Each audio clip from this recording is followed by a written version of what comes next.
자, 우리 말씀 보겠습니다. 오늘 말씀은요, 히브리서 4장 14절부터 16절까지입니다.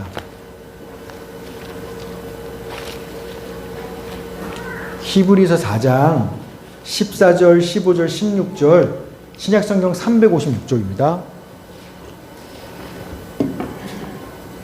자, 우리 찾으셨으면 하나님 말씀을 경외하면 잘 일어나시겠습니다. 우리 가정에서 예배 드리시는 분도 잠시 무릎을 꿇으시고 우리 말씀 읽도록 하겠습니다. 우리 14절은 제가 읽고 15절 여러분이 읽고 16절 같이 읽겠습니다. 그러므로 우리에게 큰 대제사장이 계시니 승천하시니 곧 하나님의 아들 예수시라.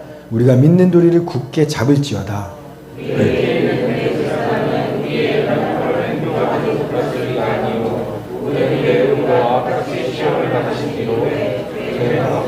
같이 읽겠습니다.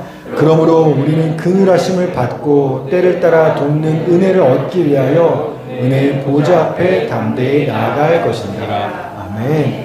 하나님 감사합니다. 오늘도 생명 되신 주의 말씀을 듣습니다. 귀로 듣지만 내 마음에 주님을 만나는 시간 되게 하여 주시옵소서.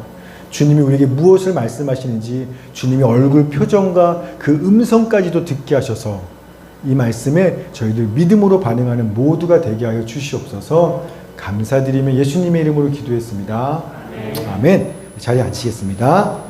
말씀 제목 한번 읽어주세요. 시작. 여러분 히브리서의 배경 기억하시죠? 여러분 성경 볼 때는요 항상 어떤 상황과 배경에서 하신 말씀인지를 알아야 돼요. 그렇지 않으면 자기 마음대로 이해해서 엉터리로 해석하는 이런 오류에 빠지게 됩니다. 이게 어떤 상황과 배경에서 이 말씀을 하시는지를 알아야 그 말씀 안에 담겨있는 하나님의 마음과 뜻을 바르게 알고 또 빠지는 거 없이 완전히 다 알 수가 있는 거예요. 자, 히브리서는 예수를 그리스도 구원자라고 믿는 유대인들이 있었는데 이들이 같은 동족인 유대인 또 로마로부터 막 박해를 받았죠. 재산은 뺏기고 감옥에 가고 조롱거리 받고 이런 박해를 당하자 어떻게 됐어요? 그들이 예수 믿는 믿음을 포기하는 거죠. 예수를 그들에서 믿는 것 때문에 박해받으니까 아예 안 믿으면 박해 안 받아도 되니까 그 믿음을 포기하고 배교하는 상황이 벌어지는 겁니다. 그 상황에서 지금 히브리서 말씀을 하는 겁니다. 그러니까 히브리서의 주제는 분명해요. 얘들아 너네가 처한 현실이 아무리 믿음을 지키면 믿음대로 살기 어렵고 힘들다 하더라도 예수님은 천사와 다른 하나님의 아들이셔. 우리를 대신해 십자가에 죽으심으로 우리를 죄와 사망과 사탄의 세력으로부터 구원하신 분은 예수님밖에 없는 거야. 그러니까 우리가 영원한 안식, 하나님의 나라 천국에 갈 수 있는 유일한 길은 예수 그리스도 뿐이니까 절대 그 믿음 얼무리 힘들어도 포기하면 안 돼. 예수님을 굳게 생각하고 붙잡아야만 해. 자, 이게 지난 주까지 계속 봤던 히브리서 1장부터 4장까지의 말씀인 겁니다. 그래서 마지막 4장 전반부에 좀 경고하시죠. 하나님의 말씀은 살아있고 운동력이 있어 좌윤해서 건강하다. 이게 말씀 살아있다라는 게 아니라 너네가 만약에 현실이 힘들다고 믿음대로 살기 어렵다고 예수 믿는 믿음을 포기하면 그러면 하나님의 칼날 같은 말씀이 너네들을 다 찔러 쪼개면 심판할 거야. 이런 경고의 말씀까지 하시는 거죠. 여러분 여기까지만 들으면 사실은 좀 절망스러워요. 왜냐하면 예수 믿는 포기하자면 끝까지 붙잡아야 된다고 누가 모르겠습니까? 그러고 싶죠. 그런데 현실이 어려우면 너 믿을 거야 죽을 거야. 누가 우리한테 그렇게 협박한다면 또 예수 믿는 것 때문에 재산 다 빼앗기고 예수 믿는 것 때문에 감옥 가게 되고 예수 믿는 것 때문에 사람들이 날 비난하고 모욕하고 조롱하고 여러분 그런 상황에 처하면 몇 사람이나 버틸 수 있겠어요 끝까지. 그러니까 우리가 맨날 믿음이 흔들리고 실족하고 시험에 들고 막 움직이는 거 아니겠습니까? 그러니까 너네 믿음 끝까지 안 지키면 말씀이 심판할걸? 이 말이 우리한테 무서운 거예요. 나는 믿음 끝까지 지킬 자신이 없으니까. 여러분 근데요 사실 그 하나님 말씀이 심판할 거야. 그 후에 이어서 어떤 히브리 4장 14, 15, 16절을 덧붙여서 하는 말씀이거든요.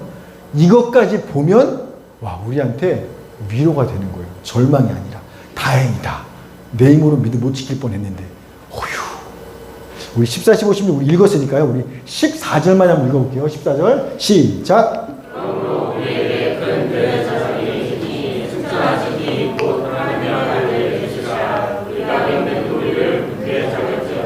아멘. 자, 우리한테 누가 있다고요? 우리에게 대제사장이 있다라는 겁니다. 뭐 당연히 예수님이시죠. 여러분, 대제사장이 하는 역할이 뭐예요? 예수님이 우리의 대제사장이라는데 도대체 그게 대제사장이 뭐 하는데요?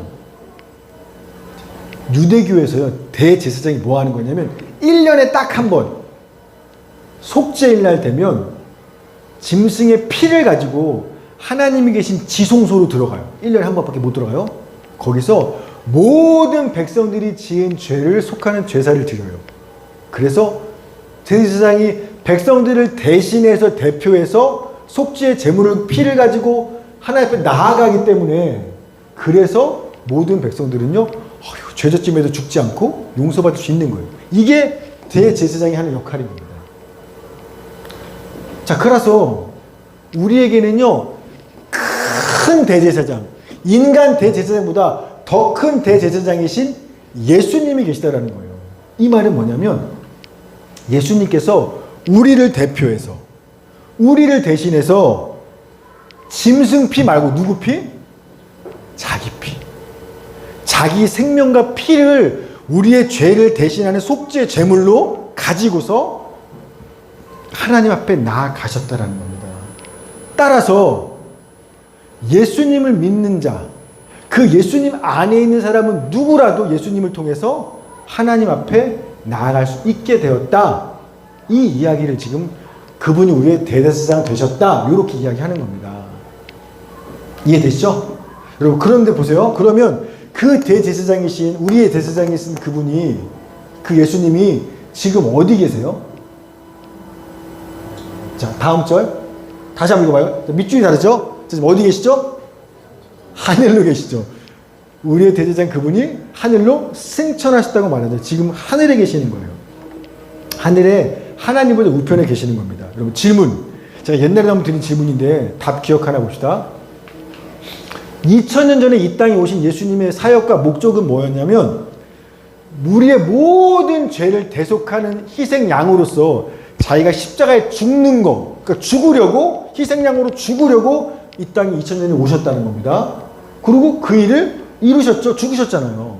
자, 그러고 나서 부활해서 하늘로 승천하셨어요. 다시 올라가셨습니다. 그러면 그게 2000년 전 사건이에요.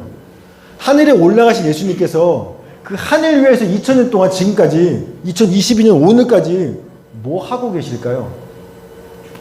옛날에는 죽으려고 내려와서 그 사역하셨어요. 자, 하늘로 올라가셨습니다. 지금까지 2000년 동안 뭐 하고 계실까요? 정답이죠. 중보하고 계시는 거예요. 중보라는 건 누군가를 위해서 기도해 주는 게 중보입니다. 우리를 위해서 하늘 위에서 보좌 우편에서 2000년 동안 기도하고 계시다라는 거예요. 자, 로마서 8장 34절 시작.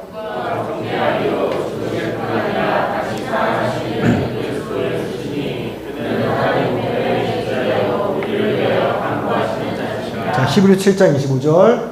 그러므로 힘입어 하나님께 나아가는 자들을 온전히 구원하실 수 있으니 이는 그가 항상 살아계셔서 그들을 위하여 간구하심이라. 아멘. 예수님께서는요 2000년에 십자가에 죽으셔서 우리 피값 치렀고 그 후에 올라가셔서 2000년 동안 쉬지 않고 계속해서 하나님 보좌 우편에서 우리를 위해서 중보하며 기도하고 계시다라는 겁니다. 예전에요, 지금은 소천하셨죠, 우리 배은혜 권사님. 제가 옛날 교회 있을 때 성기스트 권사님이신데, 이 권사님이 제가 신방하면 늘 그래요.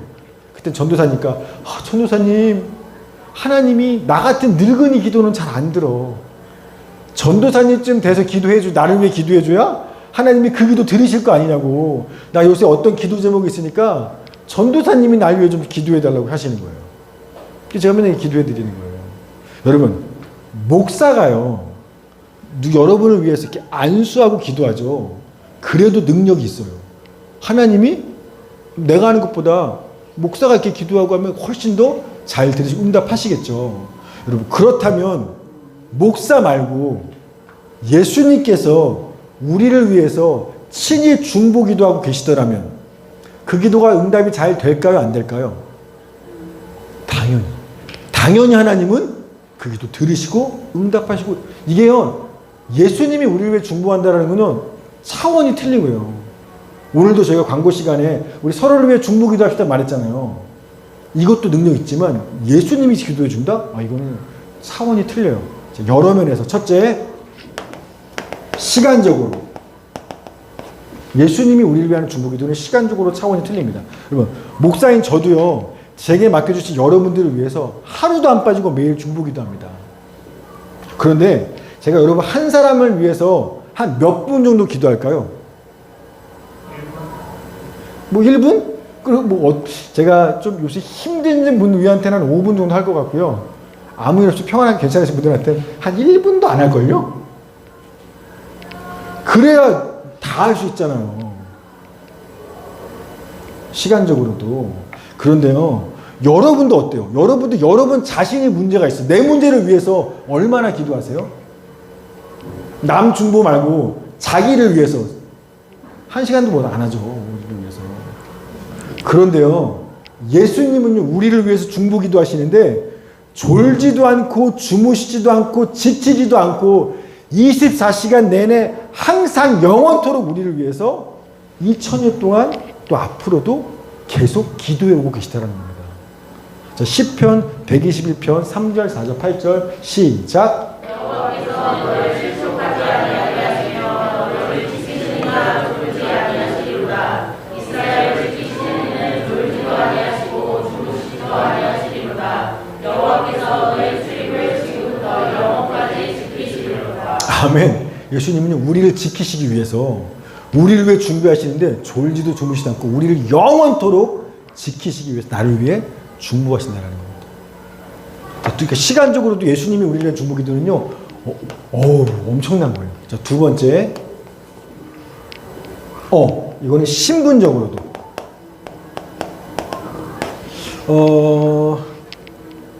목사인 저도 여러분들을 위해서 중보 기도합니다. 그러나 저는 여러분과 똑같이 용서받는 죄인일 뿐이에요.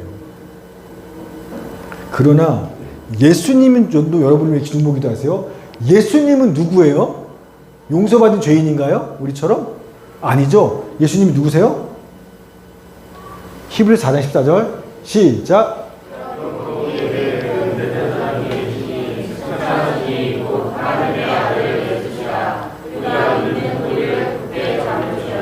아멘. 예수님은 누구세요?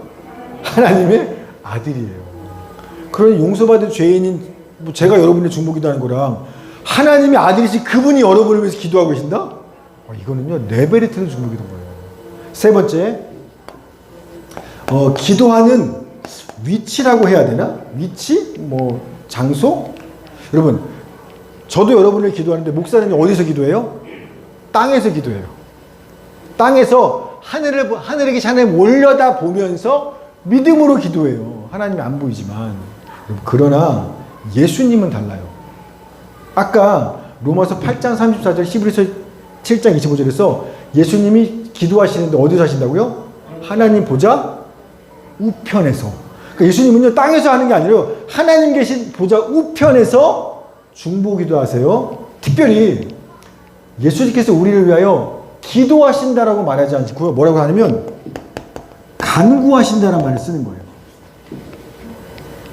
자, 로마서 8장 34절, 그는 하나님 우편에 계신 자여 우리를 위하여 간구하시는 자시냐. 히브리 7장 25절, 그가 항상 살아계셔서 그들을 위하여 간구하시니라. 그러니까 예수님은 우리를 위하여서 하나님 보좌 우편에서 기도하시는데 기도하신다고 말하지 않고 간구하신다라고 굳이 말을 쓰는 거예요. 같은 말 같지만 사실 원문으로는 단어가 틀려요. 왜 간구한다는 게 뭐냐면 엔팅카노라 그래서 정확한 뜻은 마주치다, 대면하다, 만나다, 얼굴 보고 말하다, 이런 뜻이에요.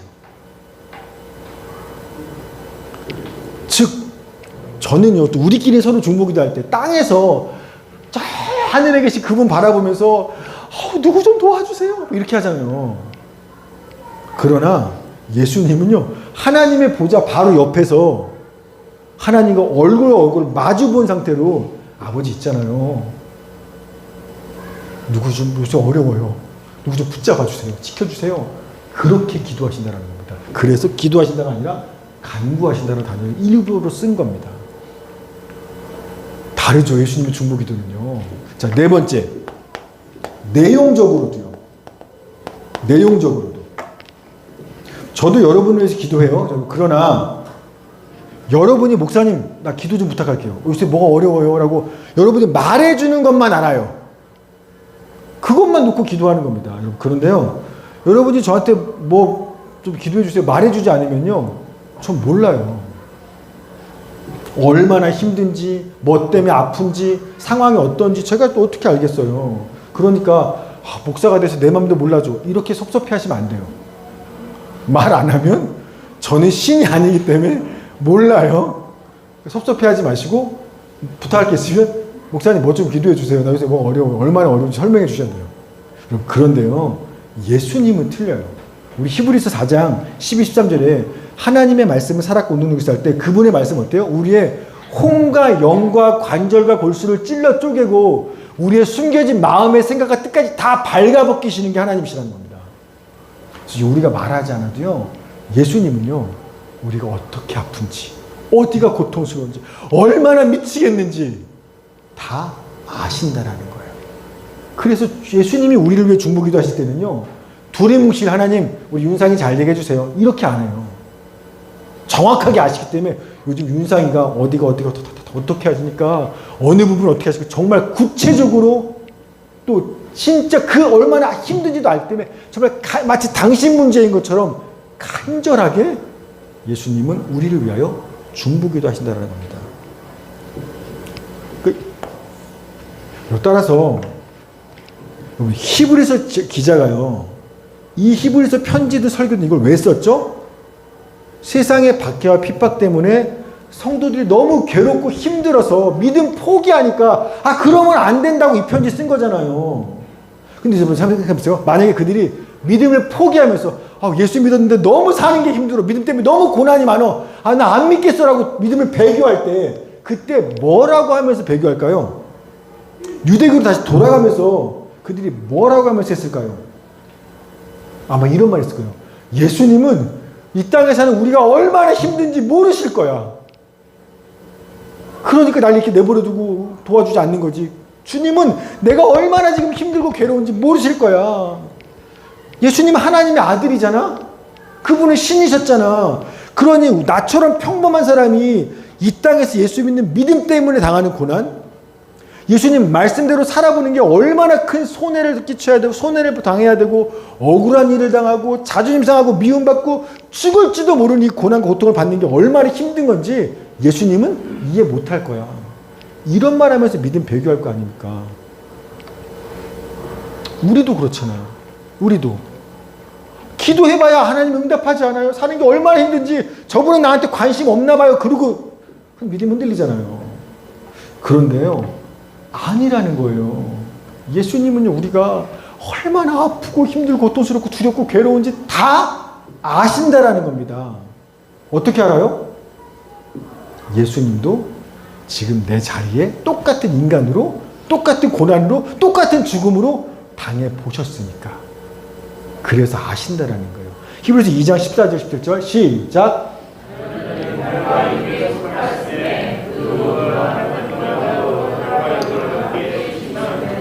그러므로 그가 범사의 형제들과 같이 되심이 마땅하다. 아멘.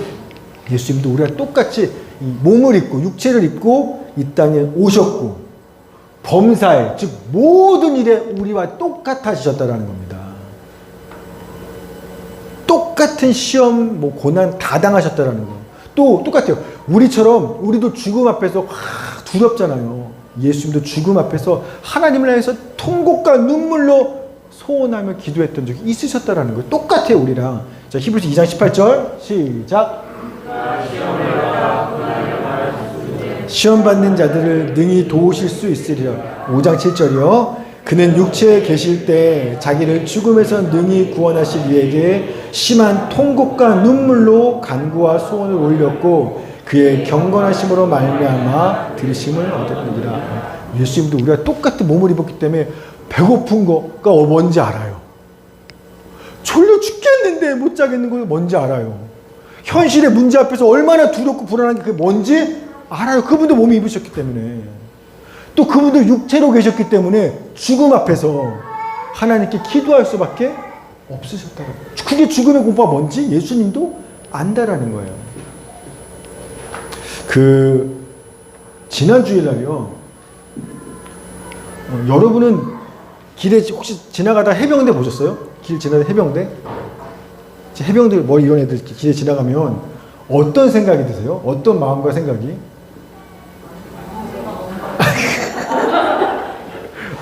그쵸. 우리 여자분들은 군대를 안 갔다 오셨으니까 아무 생각이 없고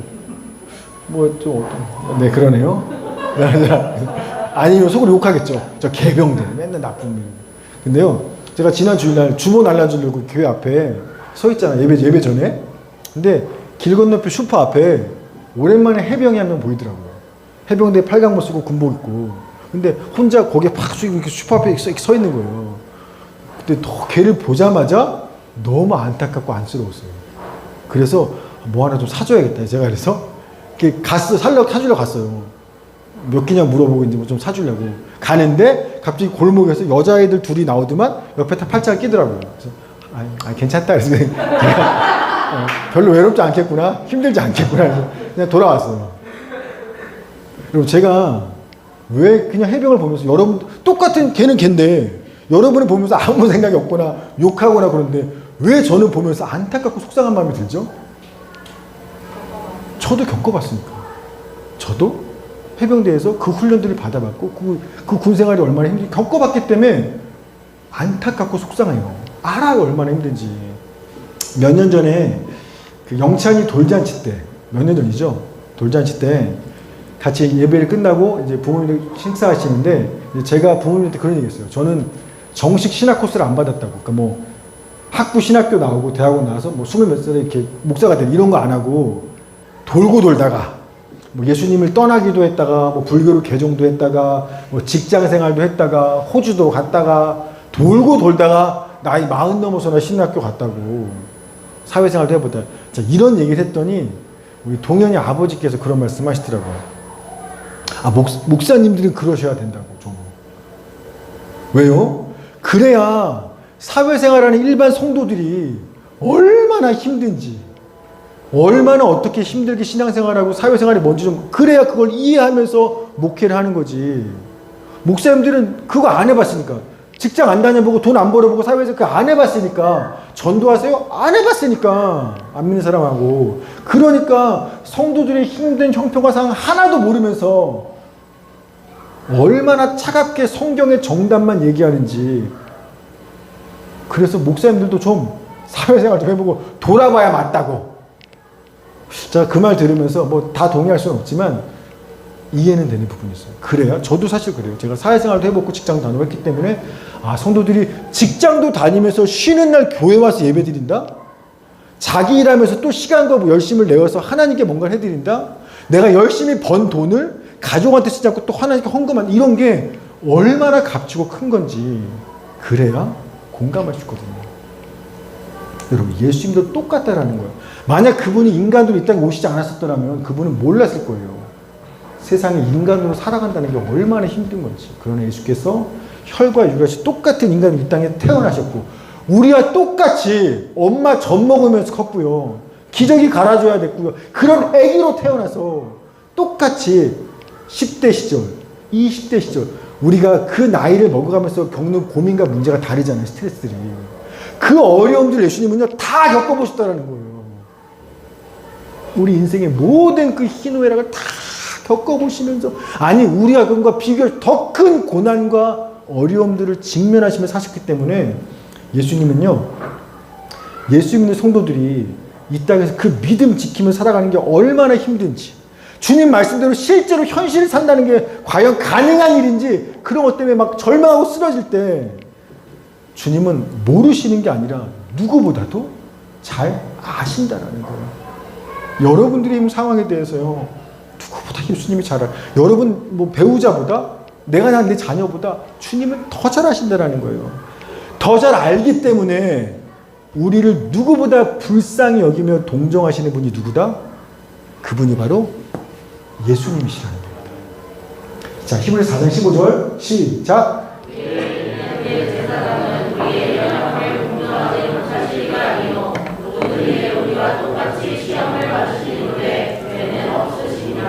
아멘.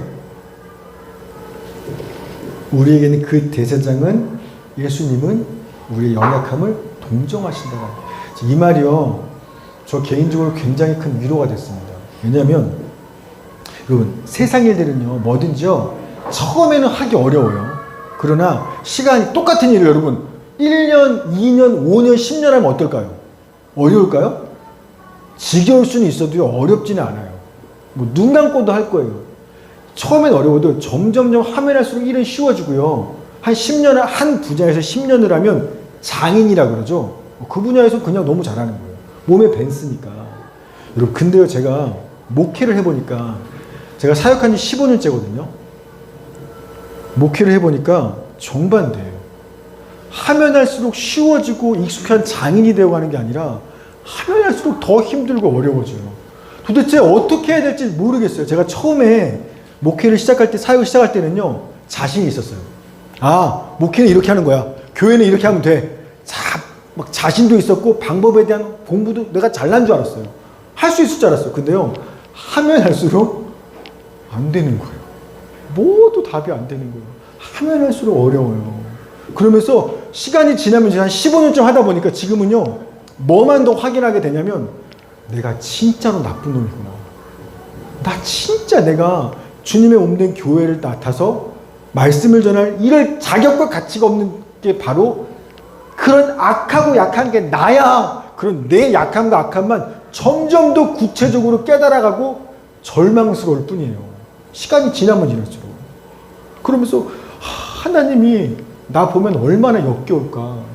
너는 그렇게 사니? 하나님이 얼마나 내가 밉고 싫을까. 내가 용서 안 되실 거야, 그분은.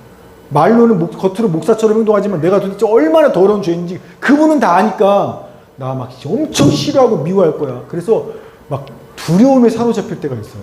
사실 오늘 아까 제가 처음 찬양 시작할 때 마음이 어렵다고 했죠. 저한테 지금 그런 두려움이 늘 있어요. 여러분은 예배 드리면서 목사님 앞에서 예배 인도하니까 얼마나 은혜롭고, 아니요. 하나님이 나 역겨워하고 싫어할 거야. 그런 두려움이요. 15년째 목회를 하면서도 옛날에나 없었는데 점점점 더 심해져요. 도망치고 싶은 만큼. 여러분, 저만 그래요? 여러분도 그렇죠? 정말 신앙생활 하면 할수록요, 내가 점점 믿음이 성장하는구나. 점점 주님을 닮아가는구나. 이렇게 힘이 나고 자신감 있고 믿음의 장인이 되어가는 게 아니라 어때요? 내가 예수 믿은 지가 몇 년째인데 아직도 이 모양 이 꼴이야. 이거 어떻게 막 스스로 내가 믿고 막 자괴감에 빠질 때가 있잖아요. 그래서 하나님이 날 용납하지 않을 거야, 미워할 거야, 그런 생각이 드는 그때인데, 여러분, 성경은 뭐라고 말하냐면 주님은 우리의 그런 연약함에 대해서 어떻게 하신다? 동정하신다고 말씀하시는 거예요. 역겨워, 미워해, 싫어해, 너 그거밖에 안 돼? 정죄하시는 게 아니라 우리의 연약함에 대해서 주님은 동정하신다는 거예요. 이 연약함이라는 단어가요, 뭐 어떤 단어는 단순히 몸이 약한 걸 얘기하는 게 아니에요. 의지가 약한 걸 얘기해요.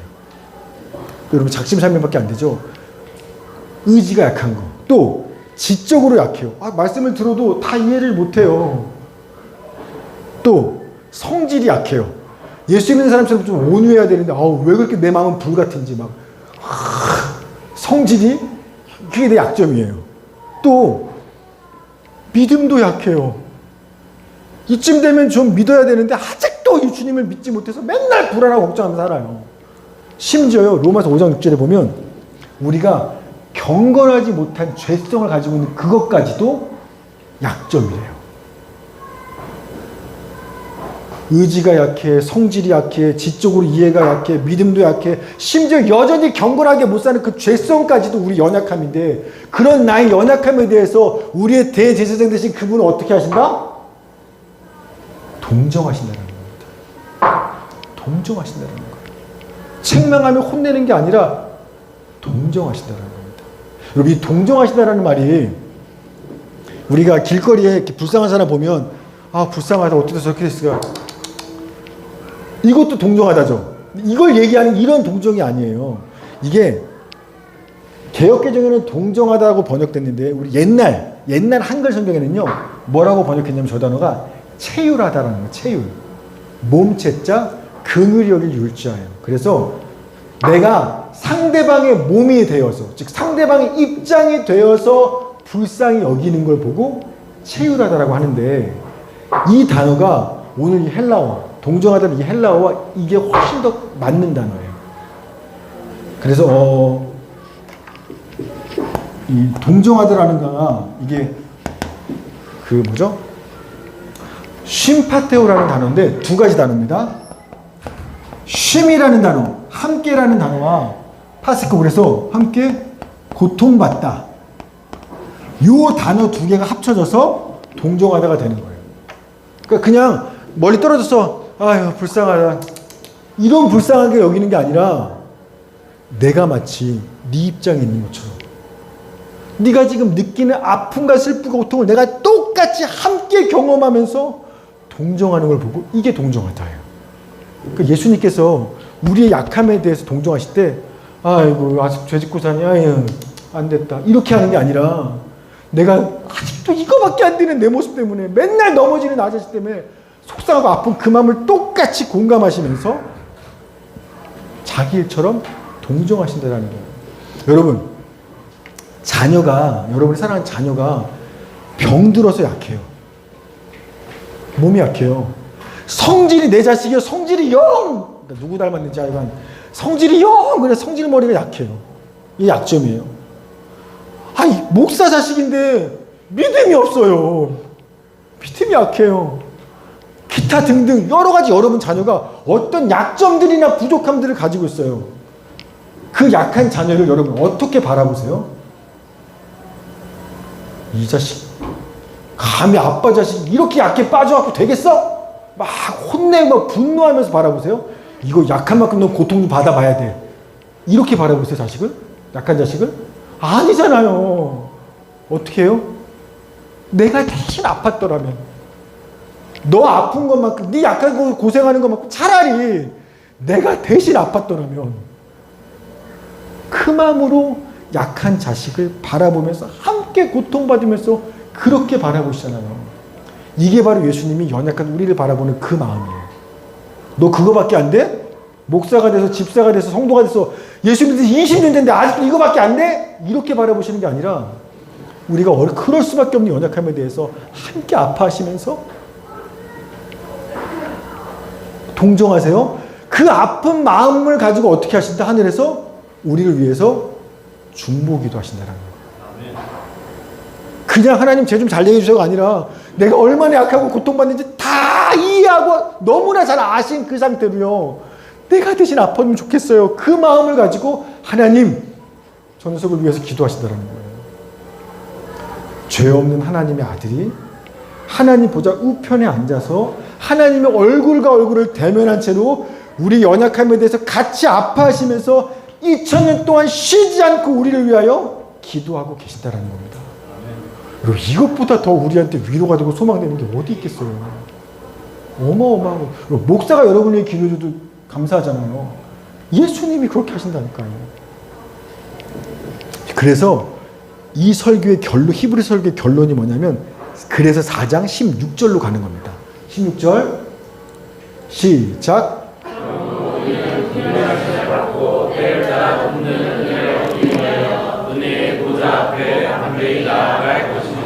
아멘. 자, 이 말을요 제가 원문 그대로 순서대로 좀 바꿔서 읽을게요. 자, 원문 그대로입니다. 그러므로 우리는 은혜의 보좌 앞에 담대히 나아갑시다.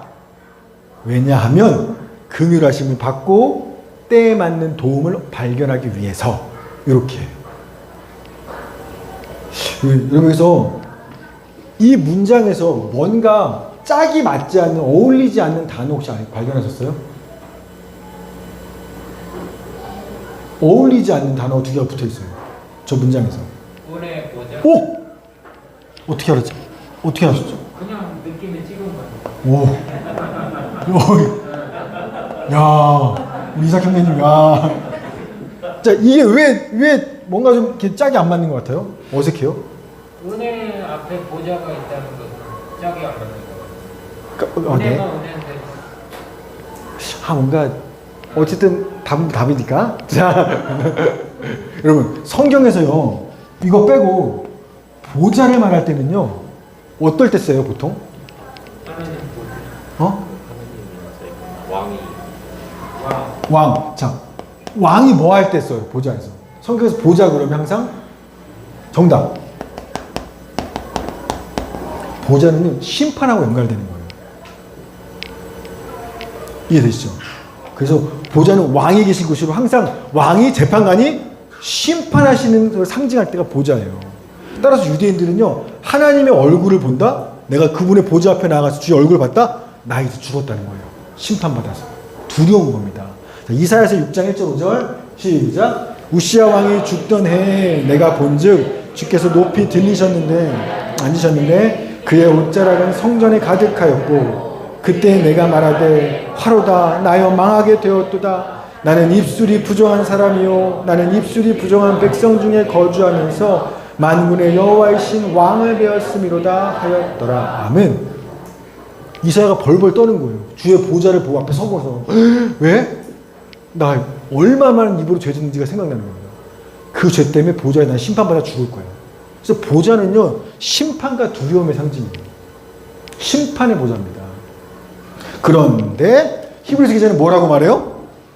은혜의 보좌라고 쓰는 거예요. 앞에 심판의 보좌가 아니라. 그래서 보좌에 앉으신 하나님께로부터 두려운 심판과 정죄가 흘러나온다가 아니라 하나님의 긍휼하심과 때를 따라 도우시는 은혜가 그 은혜의 보좌로부터 나에게로 흘러나온다라고 얘기하는 거예요. 그러니까 얘들아 이사야처럼 주의 보좌 앞에 나아갈 때 벌벌 떨며 나 이제 죽었네 두려움으로 나아갈 게 아니라 감사와 기대와 기쁨으로 담대히 은혜의 보좌 앞으로 나아가라. 지금 이렇게 설교하고 있는 겁니다. 그럼 어떻게 그럴 수 있어요? 아니, 우리가 이사야보다 죄 안 짓고 살지는 않잖아요. 근데 어떻게 이사야는 벌벌 떨면서 보좌 앞에 나아가는데 어떻게 우리는 두려워하지도 않고 담대하게 나아갈 수 있어요? 보좌 앞에 죄인이면서. 자, 왜요? 누구 때문에? 예수님 때문에. 우리의 대제사장 대신 예수님 때문에 그런 거예요. 예수님께서 당신이 우리를 대신 십자가에 죽으심으로 말미암아 또 하나님보다 우편에서 우리의 연약함을 함께 아파하시면서 날 위해서 계속해서 기도하고 계시고 있기 때문에 심지어 예수님은요 하나님보다 우편에서 우리를 향해 뭐라고 하는 줄 알아요? 하나님 죄 있잖아요. 우리는 죄 짓고 살지만 죄 있잖아요. 저의 형제고요 하나님한테는요 자식이에요. 이렇게 얘기한다는 겁니다. 자, 요한복음 20장 17절 시작.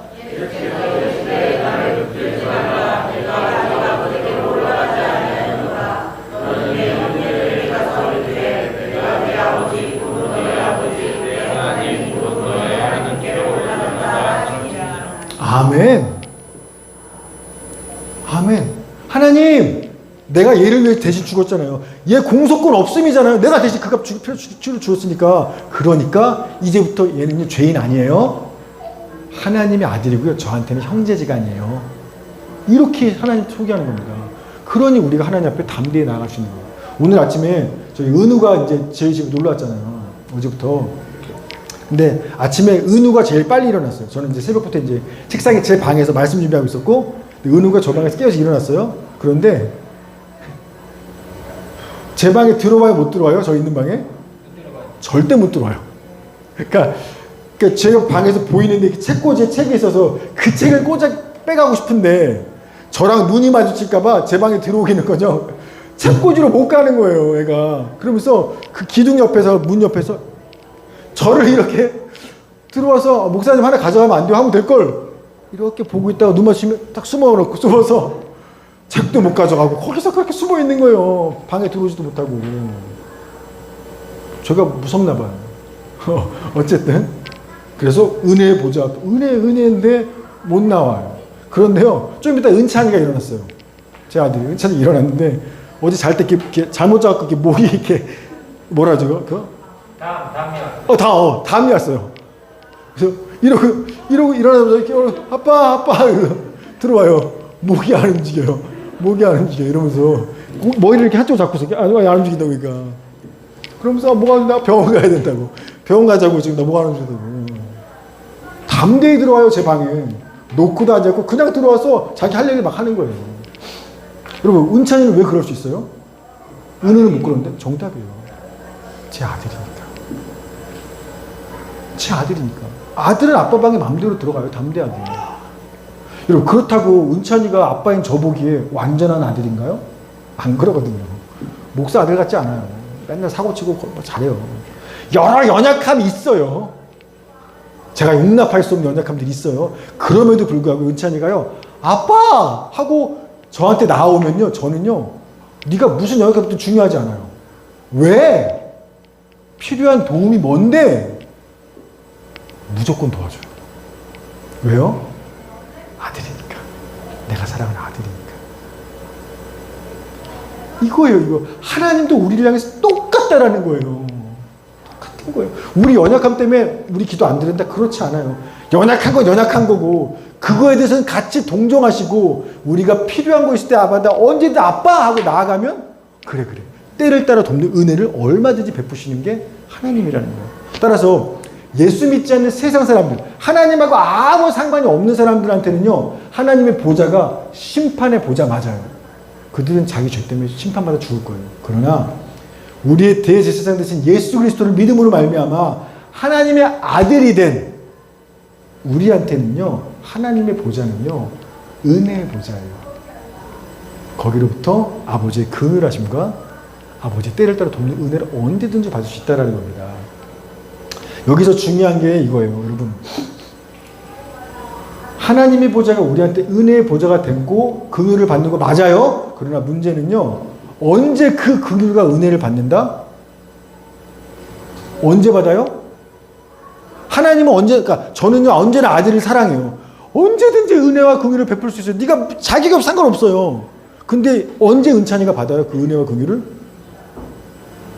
자기가 나한테 나와야 받는 거예요. 아빠 하고 와줘야 제가 줄 수 있다라는 겁니다. 자, 4장 16절 읽으면서 시작. 우리는 긍휼하심을 받고 때에 따라 은혜를 얻기 위하여 너희의 보좌 앞에 담대히 나아갈 것입니다. 아멘. 히브리서에서는 이 얘기하고 싶은 거예요. 제발 좀 하나님 앞에 나와 이 얘기를 하고 싶어서 예수님이 누구신지 아니 너 대제사장이었어. 그분 널 대신에 죽으셨어. 예수님은 지금 뭐 하고 계신지로 중보기도 하고 계시는 거야. 네 옆에서 이걸 왜 이렇게 설명했냐면 그러니까 하나님한테 도망치지 말고 그 예수님의 이름을 갖고 하나님의 보좌 앞으로 나와 좀 이 얘기하고 싶어서 앞에 얘기한 거예요. 성경에 없는 얘기인데 이런 우스갯소리가 있더라고요. 천국에 가면 큰 창고가 있대요. 근데 그 창고에 진짜 하나님의 은혜, 선물들이 어마어마한 것들이 엄청나게 막 쌓여 있다라는 겁니다. 그래서 사람이 예수님한테 예수님 여기 뭐 창고예요? 다 하나님이 준비한 자식들한테 주고 싶은 선물 창고야. 근데 왜 선물이 다 여기 있어요? 줬어야지. 예수님이 슬픈 표정으로 말씀하신다는 거예요. 하나님이 자식들한테 사랑하는 자식들 주고 싶어서 이런 은혜들을 다 준비해놨는데 은혜의 보좌로 나오는 녀석들이 없어요. 힘들어 죽겠네. 사는 게 힘드네. 그냥 그냥 힘들다고 앉아있을 뿐이지. 하나님이 도와주실 줄 믿고 은혜의 보좌 앞으로 믿음으로 나온 자식이 없어서 주지 못해서 쌓아놓고 있다는 겁니다. 아마 그럴 거예요. 진짜로. 예수님께서 하나님의 은혜의 보좌로 나가는 그 길을 여셨다는 겁니다. 문제는요. 우리가 그 길을 통해서 가야 되는데 하나님께 예수는 믿어요. 근데 하나님께 나아가지는 않아요. 날마다 도움이 필요하대요. 근데 주님 앞에 나아가지는 않는다라는 겁니다. 세상에 박해와 핍박과 고난이 왔어요. 그래서 사는 게 무서워졌어요. 믿는 게 무서워요. 그럼 어떻게 해야 돼요? 하나님 보좌 앞에 나아가야죠. 근데 나아가는 게 아니라 믿음이 무서워요. 어떻게 해요? 믿지 말지 뭐. 믿음을 포기해버려요. 믿음을 포기하고 아니면 적당히 세상과 타협하는 거예요. 아니면 내 연약함만 묵상해요. 나 같은 죄인이 내가 얼마나 사고치고 살았는데 주님 앞에 나갔다가는 내 기도 듣지도 않을 거야. 나 혼만 날 거야. 그러니까 아예 하나님 앞에 나아가지 않아요. 자기 잘못과 부족함만 확인하면서. 여러분, 예수 믿는 믿음으로 살고 말씀대로 사는 게 힘들고 어려우면, 삶의 현실이 버거우면 어떻게 해야 돼요? 믿음을 포기할 게 아니라 은혜의 보좌 앞으로 나아가야죠. 왜, 믿음 때문에 고난이 왔어? 그럼 믿지 말지 뭐. 왜 그걸 포기합니까? 믿음 때문에 고난이 오면 어떻게 해야 돼요? 그 고난을 이길 힘과 능력과 지혜를 달라고 하나님의 은혜의 보좌로 오히려 나아가야죠. 믿음을 포기할 게 아니라 도와주세요, 하나님. 그래야 주님이 때를 따라 돕는 은혜를 베푸시죠. 우리 생각에 답이 없는 문제랄지라도 하나님은 어떠세요? 바다를 필요해? 바다 갈라줄게. 하늘을 열어줄게. 뭐 죽은 사람 살려줄게. 하나님이 당신의 능력과 스케일로 때를 따라 돕는 은혜를 그대야 베풀어 줄 수 있는 거죠. 그분이 아무리 전능하셔도 우리가 안 나아가면 아무것도 못 받는 거예요. 또 여러분이 내 연약함만 생각해. 나 같은 놈? 나도 내가 싫은데 하나님도 나 싫어할 거야. 미워할 거야. 그런 자기감에 빠져서 나 같은 놈은 죽어야 돼. 이건요, 자기 주제와 분수를 하는 겸손이 아니에요. 나 같은 죄인이 이거는요, 겸손이 아니에요. 이미 그 죄인을 위해서 예수님 십자가에 죽으셨잖아요. 그 죄 이미 끝났다고요. 여러분이 나 같은 죄인이, 그 죄 이미 예수님께서 십자가에서 끝내셨어요. 그리고 그분은 이미 2000년 전에 끝내고 하늘에 올라가셔서 하나님 보좌 우편에서 나를 위해서 기도하시면서, 그분은 나를 뭐라고 얘기해요? 죄인이라고 안 불러요. 하나님의 아들이에요. 하나님의 딸이에요. 저의 형제예요. 주님은 나를 그렇게 부르면서 중보하고 계시는데, 나는 스스로 나 같은 거 죽어야 돼. 주님이 나를 용납할 리가 없어. 나는 죄인이야.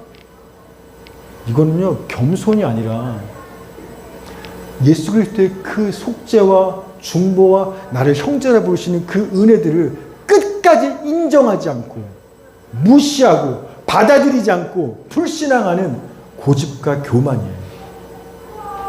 주님 보시기에는 교만이에요. 우리가 서로를 보기엔 진짜 겸손하시네. 늘 맨날 자기 죄만 묵상하시네.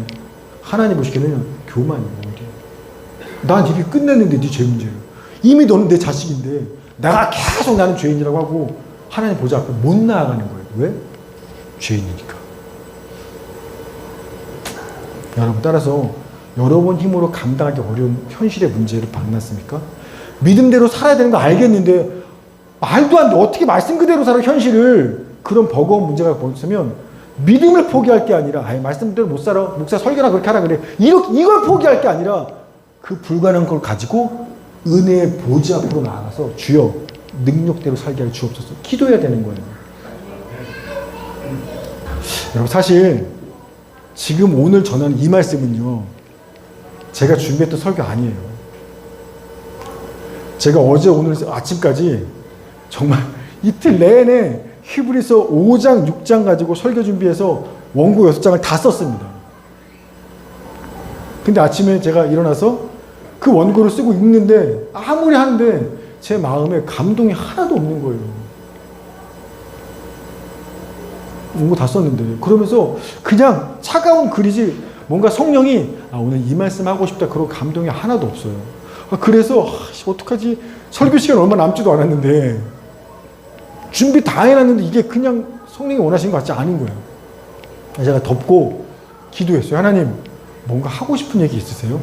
오늘 준비한 내용은 이게 아니 다른 거였는데 이거 말고 굳이 오늘 뭔가 하고 싶은 말씀 있으세요? 제가 기도하는데 3년 전에 2019년도죠. 3년 전 6월 달에 오늘 이 히브리서 4장 말씀 본문으로 썼던 설교 말씀이 생각이 나는 거예요. 똑같은 본문 같고. 그래서 제가 그 원고를 3년 전에 꺼내서 다시 읽었어요. 그러자 감동이 와요. 하나님 오늘 이 말씀하기 원하시는구나. 아마 주님께서 오늘 예배드리는 누군가에게 꼭 오늘 하고 싶은 말씀이신 것 같다라는 확신이 들었어요. 사랑하는 여러분, 여러분의 형편, 마음, 사정, 그 연약함들까지 하나님은 다 아세요. 그냥 아실 뿐만 아니라 함께 아파하세요. 그 주님께서 오늘 여러분에게 하시는 말씀이에요. 믿음으로 순종하며 살아가는 현실이 버겁니? 내 연약함과 죄악된 모습과 맨날 넘어지는 모습에 절망스럽니? 그렇더라면 믿음을 포기하거나 다른 데서 도움 받겠다고 기웃거리지 마. 담대히 은혜의 보좌 앞으로 나와 내가 너를 긍휼히 여기고 때를 따라 돕는 은혜를 베풀 테니까 오늘 이 주님의 말씀을 들으시고 다른 데 가지 마시고 다른 도움 구하지 마시고 담대히 주님 앞에 더욱 나아가는 우리 모두가 되기를 주의 이름으로 축원합니다. 우리 말씀 부터 한번 기도합시다. 여러분 살아보니까 혼자 못 살겠죠. 돈 없어 못 사는 것뿐만 아니라 진짜 우리 힘으로 할 수 있는 게 아무것도 없잖아요. 우리 도움이 필요하잖아요. 우리 은혜가 필요하잖아요. 누가 좀 날 좀 도와줬으면 좋겠잖아요. 오늘 하나님이 여러분에게 하시는 말씀이에요. 내가 도와줄게. 내가 도와줄게. 내가 도와줄게. 다른 데 가서 도와주세요. 할 필요가 없어. 너네가 얼마나 아프고 힘든지 다른 사람 이해 못해. 니네가 아무리 말해봐도 이해 못해. 그러나 나는 다 알아. 니네가 말하지 않아도 뭐 때문에 고민하고 어려운지 어떤 도움이 필요한지 나는 다 알고 같이 아파할 수 있어. 그러니까 너네가 내게 나오기만 하면 내가 너희를 불쌍히 여길 뿐만 아니라 반드시 때를 따라 돕는 은혜를 베풀 거야. 놀라운 약속 아닙니까? 오늘 이 하나님 이 주님이 놀라운 약속을 하시면서 우리를 이렇게 주님께 나아오라 말씀하시듯이 같이 한번 기도할 때 하나님 내가 하나님께 나아갑니다. 이 문제와 이 아픔과 연약함을 갖고 나아갑니다. 주여 나를 도와주옵소서. 같이 한번 기도하도록 하겠습니다. 하나님 감사합니다.